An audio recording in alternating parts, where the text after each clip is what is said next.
I'm with Barry Hearn at the Bet Victor Match Play World Darts Tournament, but breaking news, Tyson Fury, Dereck Chisora off. Oh, I wouldn't want to be anywhere near Tyson Fury tonight because this is the third time this has happened to him. Obviously it was a big fight and obviously Tyson was a big favourite. I would think he would be absolutely mortified. And what's his like for boxing? Well, you know, it happens in boxing, doesn't it? You know, people get injured. We've all had them over the years.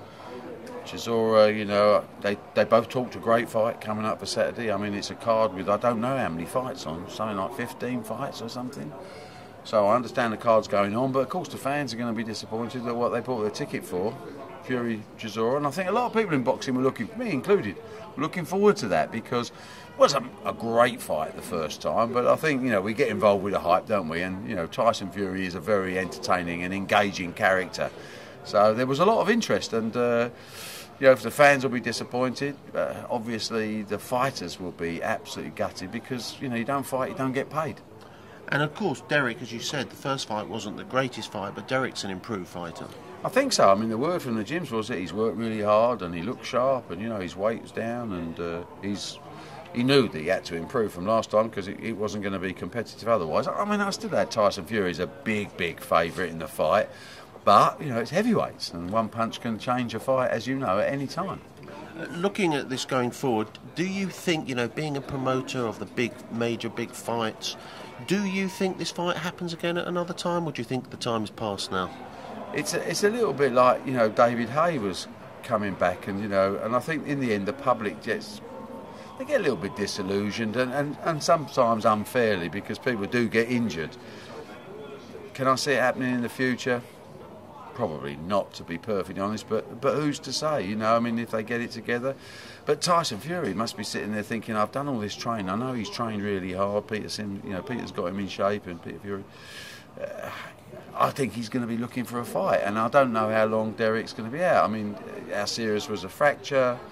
You know, obviously he's going to be led by the doctors, but, you know, generally speaking, that's a 3-month layoff, and then he's got to go back into camp. So is Tyson going to sit around for 6 months waiting for Dereck Chisora? I can't see it. And if that fight doesn't happen, where can Tyson go? Where can Dereck go? It's a good question. I don't think I know the answer to that. I mean, they're both well-ranked heavyweights, and in a heavyweight scene where there's not too much happening, you know. I mean, and I'm clearly biased because I think I've got the best heavyweight prospect the world's ever seen in Anthony Joshua. I was going to say, who might that be? Well, now he is a different class. He's a very special athlete, but it's early for him. You know, 7 fights, so he's on the journey. I think Tyson's got to look perhaps to America to look at maybe Deontay Wilder if he wants a big fight. He's got, you know, he's not going to find too much on the domestic scene for him. It's too early for Anthony Joshua, but there are opportunities out there.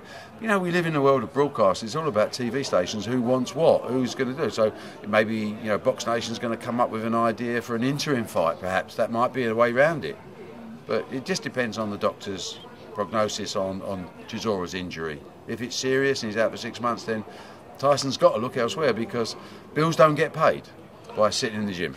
Just going back, you've brought the subject up, so all the fans are going to be really interested to hear Anthony Joshua. Everyone's excited about him.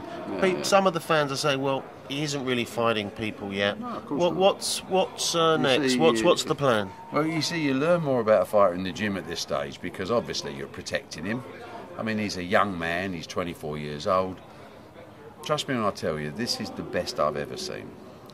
Now, it doesn't mean to say he goes on to unify the world heavyweight title, but he's going to be in the shake-up. He's 24, he's still improving.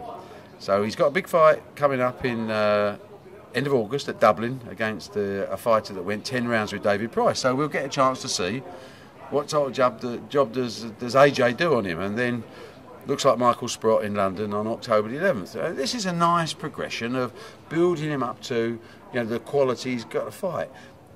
In honesty, looking at him, I would put him in with anyone in the world now, bar probably 3 or 4 fighters.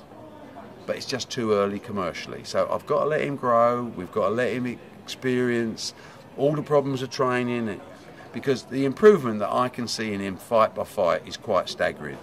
you know, without building him up too much. And it's difficult when you're a promoter because you want to. This boy's got the feet of a middleweight. He's got a jab like Larry Holmes. He's got a right hand like Ernie Shavers. And he's got hand speed approaching Ali's when he unloads. He is a dangerous piece of work. But he's 7-0. Come back and talk to me when he's 12-0. You didn't mention his chin.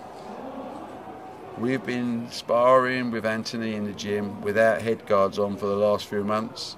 Don't worry about his chin. Barry Hearn, thank you very much. Pleasure, mate.